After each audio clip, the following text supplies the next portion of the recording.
When I covered the F4F ice in the German tech tree at 13.3 battle rating, I had said in my video that it is pretty much the worst top tier in the game. And my reasoning for that over something like the Tornado, for example, is that at least the Tornado has all you can eat countermeasures similar to something like a Gripen or an F-15. The loadout is the exact same as the F4F. You get your 4 AMRAMs, you get your 4 AIM-9Ms. They are AMRAM B models instead of the A's. It is the exact same missile, guys. No difference whatsoever.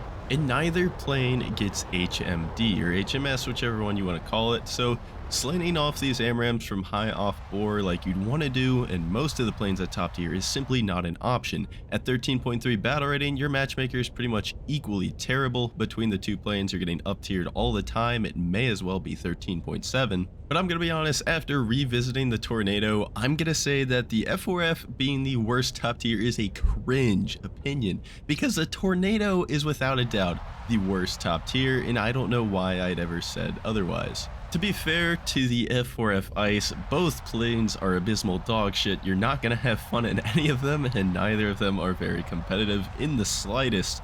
And you know what? In the end of the day, if the countermeasures are more important to you, then so be it, man.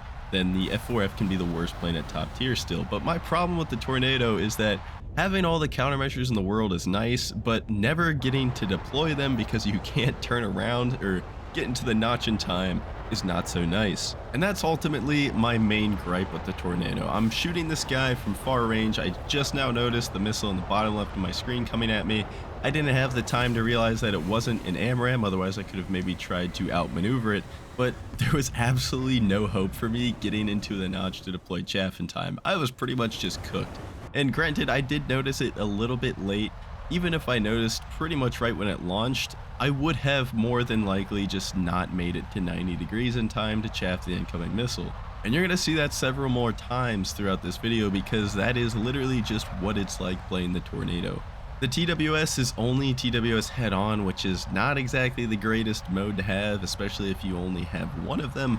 You want the lower frequency TWS. It just works better for tracking targets that are moving perpendicular to you or away from you, whereas TWS head-on is really only very consistent at picking up targets moving head-on to you.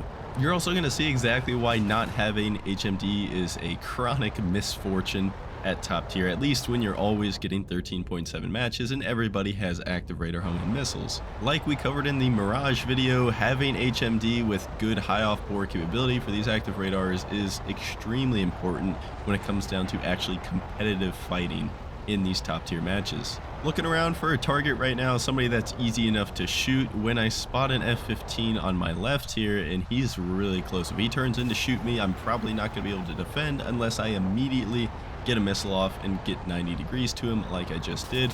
The missile connects as he pulls in to try to shoot at me, presumably.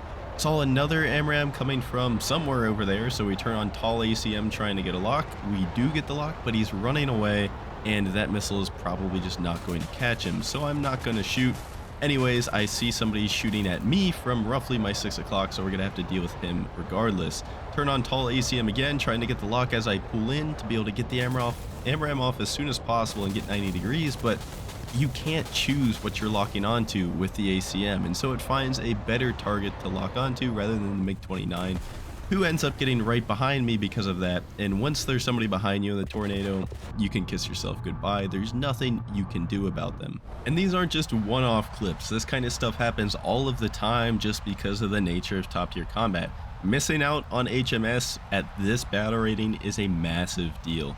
Having only 4 missiles is not the end of the world, but you really want to have at least 6 when you're fighting all these other planes. And then of course, not having HMS combined with the dogshit flight model of the Tornado, despite its recent buffs, it's still absolutely terrible. Well, you're in for a tough ride. And so as we scan looking for targets of further range, it's just not worth it a lot of times to shoot off long range AMRAMs when you only have 4 of them. And so once I begin getting locked and having RWR pings, it's just time to start notching. It takes me so damn long to get to 90 degrees and start defending, and you bleed so much speed in the process that you do have to kind of start a lot earlier with your defensive maneuvering than you do in other aircraft. So at this point, I just think it's best to probably just stay here at lower altitude and look for people that aren't doing high altitude BVR LARPing, because I simply just won't be able to compete in that combat setting with this airplane right now. Or if I attempt to do so, best case scenario is I probably would end up trading with somebody, and I don't really want that. I was looking for some high kill games to show you guys, despite, you know, playing a terrible plane, because let's be honest, most people find high kill games more entertaining, and that's ultimately what I'm here to do, is try to give you guys an entertaining video. But with the Tornado, I just could not get it done. I played like 3 or 4 absolutely miserable matches, and I just said, the hell with it, no high kill game. I think these showcase the shortcomings of this plane perfectly. And so here's the video. And speaking of the devil, I spot an AMRAAM coming in at about 9 kilometers, and I just now get into the position to be able to chaff it away when it's about 1.5 kilometers away from me. That is cutting it close for having a 9-kilometer head start. But defending that AMRAAM puts me at a completely defensive position. My flight model is absolutely garbage, so I don't get my speed back. I can't pull around to maneuver on this guy. I have my afterburner off, anticipating an IR missile, not sure what he's going to fire at me. Luckily, it's a 9M that kind of just glitches into the ground, I'm pretty sure. But look at this performance. I cannot get my nose around to get him defensive again. I could have used tall ACM here and at least traded probably, but either way, I'm dead, so it doesn't really matter. So Tornado takes the crown of worst top tier.